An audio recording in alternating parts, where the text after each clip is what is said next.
Hello what's everyone, I hope you are doing great and आप सभी का स्वागत है एक और नए वीडियो में। And this video is very very important for you if you looking for the Canadian PR. Doesn't matter आप कनाडा के अंदर हो, दैट मींस इनसाइड कनाडा या आप आउटसाइड हो, आप किसी भी पाथवे पे हो, किसी पाथवे को चूज करने वाले हो, so video is very very important for you. And ये तो रियलिटी है कि कनाडा में पीआर मिलना इन द करंट सिनेरियो 2025, 2026, 2027 में बहुत डिफिकल्ट है। Everybody knows.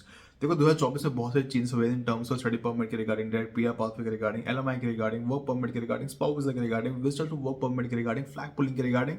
मींस बहुत सारे पाथवे चेंज हुए। इन सिंपल लैंग्वेज सभी को बंद किया गया है।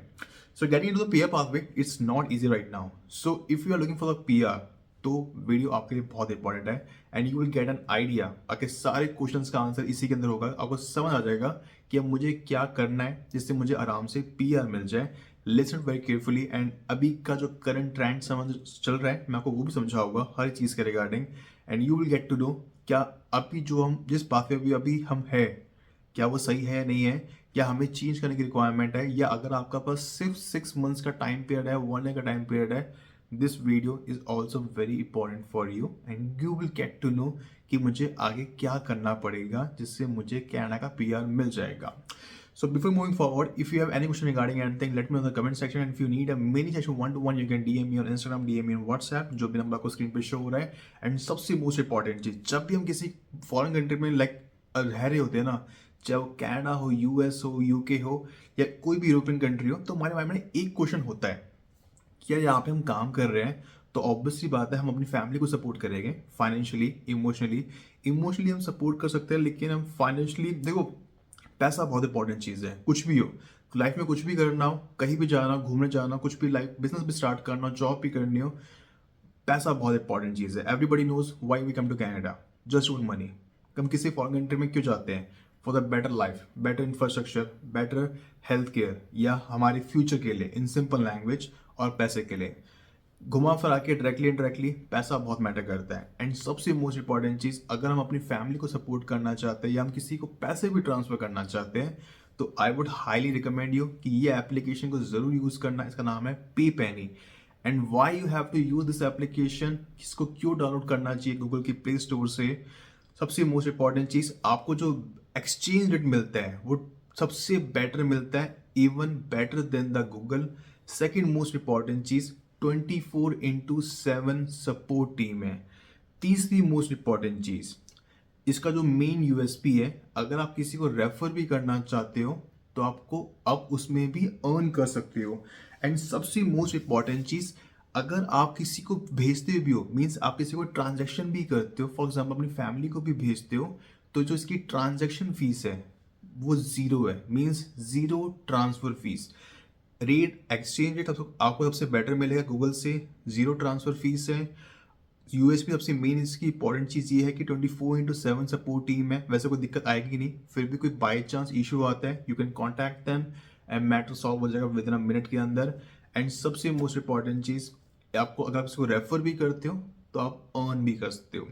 तो सीधा बात करते हैं आज की मेन टॉपिक पे, पीआर के रिगार्डिंग, कि हमें पीआर कैसे मिलेगा और हमें क्या करना पड़ेगा कि हमें पीआर का जो हमारा रास्ता है वो काफी इजी हो जाए। सो आगे बढ़ने से पहले आपको मैं यही तो दिखाऊंगा कि किस किस तरह को पीआर मिलेगा, लेकिन उससे पहले अगर मैं डाटा दिखाना चाहता हूँ जिससे आपको एक आइडिया हो जाए कि पीआर का भी क्या सिनेरियो चल रहा है। देखो मैं आपको एक सिंपल में समझाता हूँ कि कनाडा में ना पीआर के पाथवे 100+ पाथवेज है, लेकिन जो 3 मेन कैटेगरी में डिवाइड होता है वो होता है एक्सप्रेस एंट्री का फॉरेन ड्रॉ, एक्सप्रेस एंट्री का सीसी वाला कैनेडियन एक्सपीरियंस क्लास, एक होता है पीएनपी प्रोविंशियल नॉमिनी प्रोग्राम।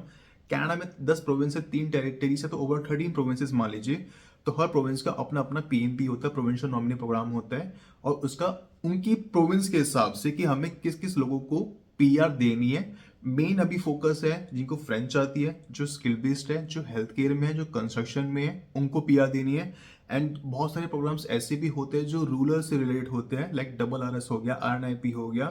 तो रूरल कम्युनिटी वाले प्रोग्राम्स भी होते हैं जो ओंटारियो के अंदर भी है, मैनिटोबा में भी, सस्कैचुअन में भी, अटलांटिक प्रोविंस में भी, अल्बर्टा साइड में भी, ब्रिटिश कोलंबिया साइड में भी है, हर प्रोविंस के अंदर है। सो सीधा पहले आपको मैं दिखाता हूँ पीएनपी का डाटा जो फेडरल गवर्नमेंट ने रिलीज किया है for 2025, and you will get an idea कि अभी क्या सिनेरियो चल रहा है पीएनपी के अंदर, हमें पीआर मिल पाएगा या नहीं मिल पाएगा, या हमें एक्सप्रेस एंट्री के अंदर ही हमारे चांसेस है। एक चीज़ आपको मैं कहना चाहूँगा, आप पीआर के लिए फाइल करते हो तो दोनों जगह फाइल करो, पीएनपी के अंदर भी करो, मीन्स प्रोविंशियल नॉमिनल प्रोग्राम के अंदर भी करो उस पर्टिकुलर प्रोविंस के अंदर, और कैनेडियन एक्सपीरियंस क्लास के अंदर भी करो अगर आप इनसाइड कनाडा हो तो। मीन्स जहाँ पे आपको मौका मिले फाइल जरूर करो, फाइल हर जगह करो, कोई ऐसा नहीं कि डबल डबल फाइल नहीं कर सकते, बिल्कुल कर सकते हो।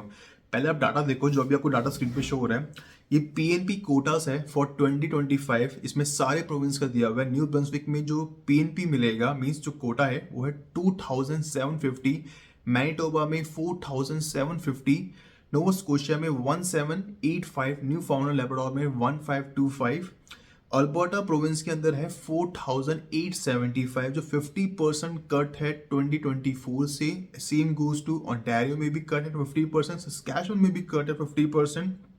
और जो दिनों में estimation in terms of PNP quotas, Ontario में है 10,750, जो 50% कट है, सस्कैचुअन में है 4,000 एज कम्पेयर टू 2024, जो 50% कट है।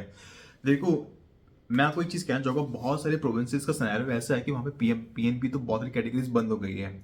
आज के टाइम पे अगर आप सोच लो कि मैं किचन हेल्पर की जॉब कर लूँगा, कुक की जॉब कर लूँगा, फूड काउंटर अटेंडेंट की जॉब कर लूँगा, या मैं क्लीनिंग की जॉब कर लूँगा, लाइट क्लीनिंग ड्यूटी की जॉब कर लूँगा, या मैकडी में, टिम हॉटल्स में, वॉलमार्ट में सिंपल सी जॉब कर लूँगा जो सुपरवाइजर लेवल से भी कम है या सुपरवाइजर लेवल की भी है, आज के टाइम पे possibility of getting into the PR in jobs में बहुत डिफिकल्ट है।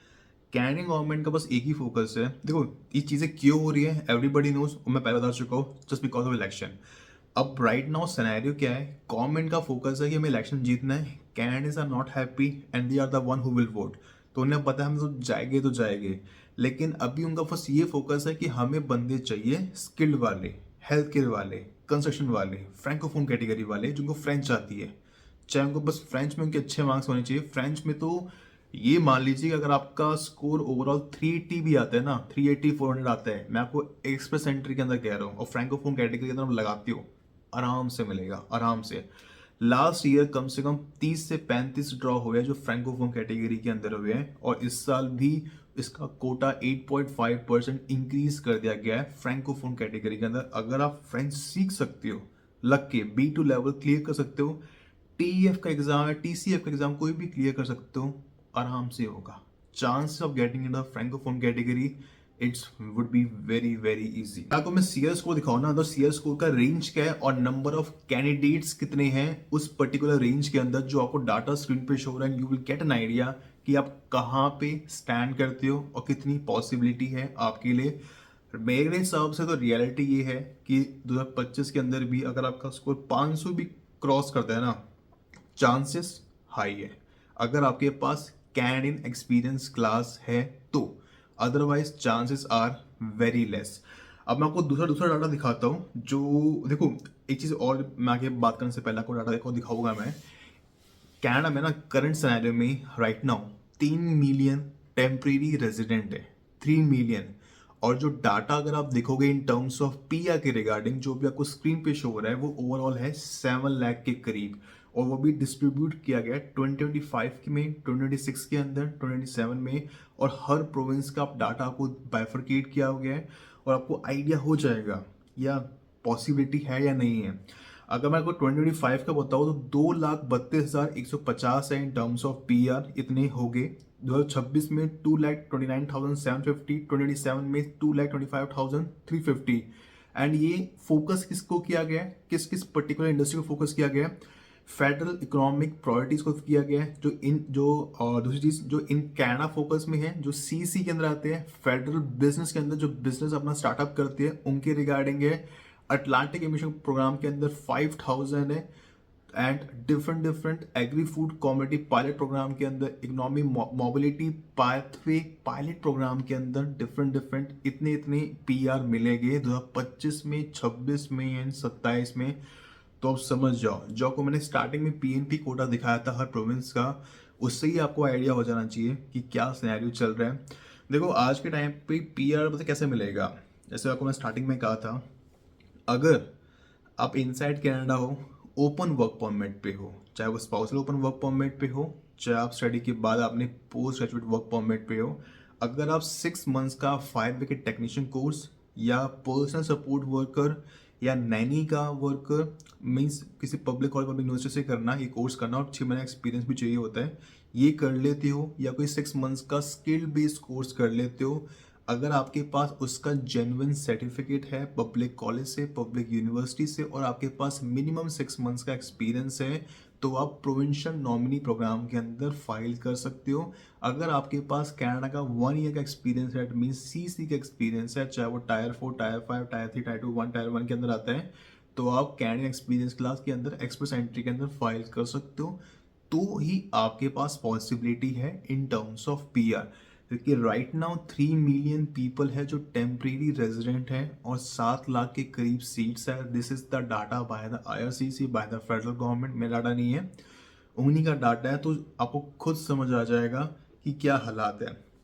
ये भी रियलिटी है कि कनाडा को इमिग्रेशन की रिक्वायरमेंट है, और कनाडा की जो इकॉनमी है वो इनडायरेक्टली या डायरेक्टली पूरा इमिग्रेशन के ऊपर ही बेस्ड है। कनाडा में इतने वेयर हाउस, फैक्ट्री चीज़ें नहीं है। कनाडा में नेचुरल रिसोर्सेज की अबंडेंस है, बहुत नेचुरल रिसोर्सेज है, लेकिन गवर्नमेंट इसको यूज़ करती नहीं है। अब आपको मैं एग्जांपल देता हूँ, अल्बर्टा में नेचुरल ऑयल बहुत है, नेचुरल रिसोर्सेज बहुत है। अब कैनेडियन गवर्नमेंट क्या करती है, वो चीज़ें एक्सपोर्ट करती है, नेचुरल रिसोर्सेज एक्सपोर्ट करती है यूएस को, यूएस उसे प्रोसेस करता है और वापस कनाडा को ही भेजता है। तो समझो कितनी फुद्दू गवर्नमेंट है, कितनी फुद्दू इनका माइंडसेट है, तो सबको समझ आ जाएगा।